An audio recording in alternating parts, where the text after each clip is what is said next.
نبوی میں مدینہ کی سرزمین میں ہزاروں صحابہ کے سامنے یہ بربلا اعلان کر کے فرمایا تھا کہ اے میرے صحابہ، جس نے من قتلہ قتل الناس جمیعا، جس نے ایک مسلمان کو ناحق قتل کیا اس نے گویا کہ پوری انسانیت کو قتل کیا۔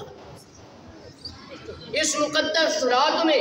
اس بابرکت رات میں آج شب بارات ہے، لیکن یہ انسان جو ہے یہ دنیا کے پیچھے لگے ہوئے ہیں، یہ تجارت کے پیچھے لگے ہوئے ہیں، یہ جوئے کے پیسے لگے ہوئے ہیں، یہ حرام کھانے میں لگے ہوئے ہیں، یہ اپنے خود بھی حرام کھا رہے ہیں، اپنی نسلوں کو بھی حرام کھلا رہے ہیں۔ کیا آپ کو معلوم نہیں ہے کہ آقا مسجد نبی میں بیٹھے ہیں، ایک شخص روتا ہوا آیا، فرمایا فدا کا بھی وہ امی یا رسول اللہ، ہمارے ماں باپ آپ پہ قربان، اللہ کے رسول میری اللہ دعا قبول نہیں کر رہا، آپ تو نبیوں کے نبی بن کے آئے ہیں، کوئی ایسا نسخہ ہی بتلا دو کہ میں اللہ سے دعا مانگوں، اللہ میری دعا قبول کر لے۔ یہ توجہ کے ساتھ سننا، آقا نامدار نے فرمایا اللہ تو ارحم الراحمین ہے، اللہ تو ارحم المساکین ہے، اللہ تو غفور الرحیم ہے، اس سے جو مانگتا ہے وہ اس سے راضی ہوتا ہے، اس سے جو نہ مانگے وہ ناراض ہو جاتا ہے۔ تیری دعا اللہ کیوں قبول نہیں کر رہے؟ مجھے یہ بتا کہ تو نے اپنی زندگی میں کبھی حرام تو نہیں کھایا؟ اس نے کہا یا رسول اللہ میری 90 سال عمر ہو گئی ہے،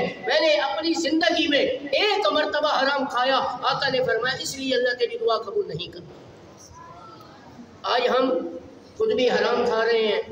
جوئے کا پیسہ لے کر کھا رہے ہیں، سود کا پیسہ لے کر، بینکوں کا پیسہ لے کر، یہ سارا حرام ہے۔ کسی کی ناجائز زمین پر قبضہ کر کے اور کسی کی ڈکیتی کر کے کھا لیتے ہیں، یہ سارا حرام ہے۔ جب ہم خود حرام کھائیں گے اور اپنی اولادوں کو بھی کھلائیں گے تو کیا پھر ہم اللہ سے یہ امید لگا سکتے ہیں کہ اللہ ہمیں جنت میں داخل کرے گا؟ کیا ہم اللہ سے یہ امید لگا سکتے ہیں کہ اللہ ہمیں مرنے کے بعد قبر ہماری روشن کر دے گا؟ کیا ہم اللہ سے دعا مانگیں گے کہ اللہ جو ہے ہمیں شب برات کے رات کو، عظمت والی رات کو، برکت والی رات کو اللہ ہماری بخشش کا اعلان کر دیں گے؟ یہ خیال است و محال است و جلو۔ میرے بھائیوں، میں آپ سے گزارش کرتا ہوں، یہ وقت کسی کو ملتا ہے، آپ کی زندگی میں اللہ نے آپ کو یہ دن دے دیا ہے، آج شب برات ہے، آج تمہیں چاہیے کہ سارے کاروبار کو چھوڑ کر، دنیا کو چھوڑ کر، تجارت کو چھوڑ کر، مغرب کی نماز پڑھنے کے بعد بجائے گھر جانے کے کسی مسجد میں ڈیرا لگا کے بیٹھ جاؤ اور اپنے رب کو منا کے بیٹھ جاؤ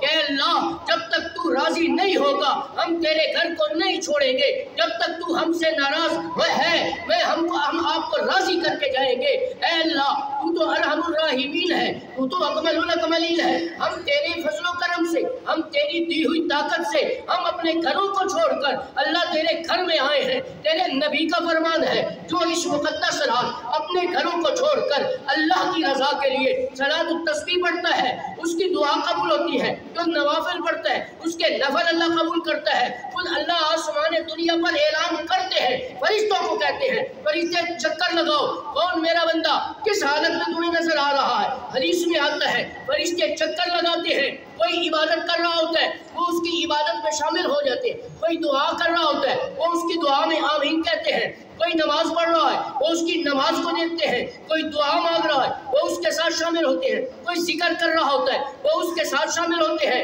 کوئی قرآن پڑھ رہا ہوتا ہے وہ اس کے ساتھ شامل ہوتے ہیں۔ جب اللہ کے پاس وہ فرشتے جاتے ہیں، اللہ پوچھتا ہے بتاؤ، توجہ کرنا میرے بندے، اے جبرائیل میرے بندوں کو تم نے کس حالت میں دیکھا تھا؟ سارے فرشتے جبرائیل امین کی قیادت میں اللہ کی بارگاہ میں حاضر ہو کر کہتے ہیں اے اللہ جب ہم 50 چک میں گئے تو فلاں سجدہ کر رہا تھا، فلاں رکوع میں تھا، فلاں قرآن پڑھ رہا تھا، فلاں جناب جو ہے وہ صلاۃ التسبیح پڑھ رہا تھا اور اپنی اولاد کے لیے دعا مانگ رہا تھا اور تجھ سے گناہ کی ہے وہ معافی طلب کر رہا تھا۔ اللہ فرماتے ہیں حدیث میں آتا ہے کہ فرشتوں گواہ ہو جاؤ، جس بندے کو جس عبادت میں دیکھا میں نے ان کی عبادت کو قبول کیا، ان کے سارے گناہوں کو معاف کر کے میں آپ کے سامنے جنت میں داخلے کا اعلان کر رہا ہوں۔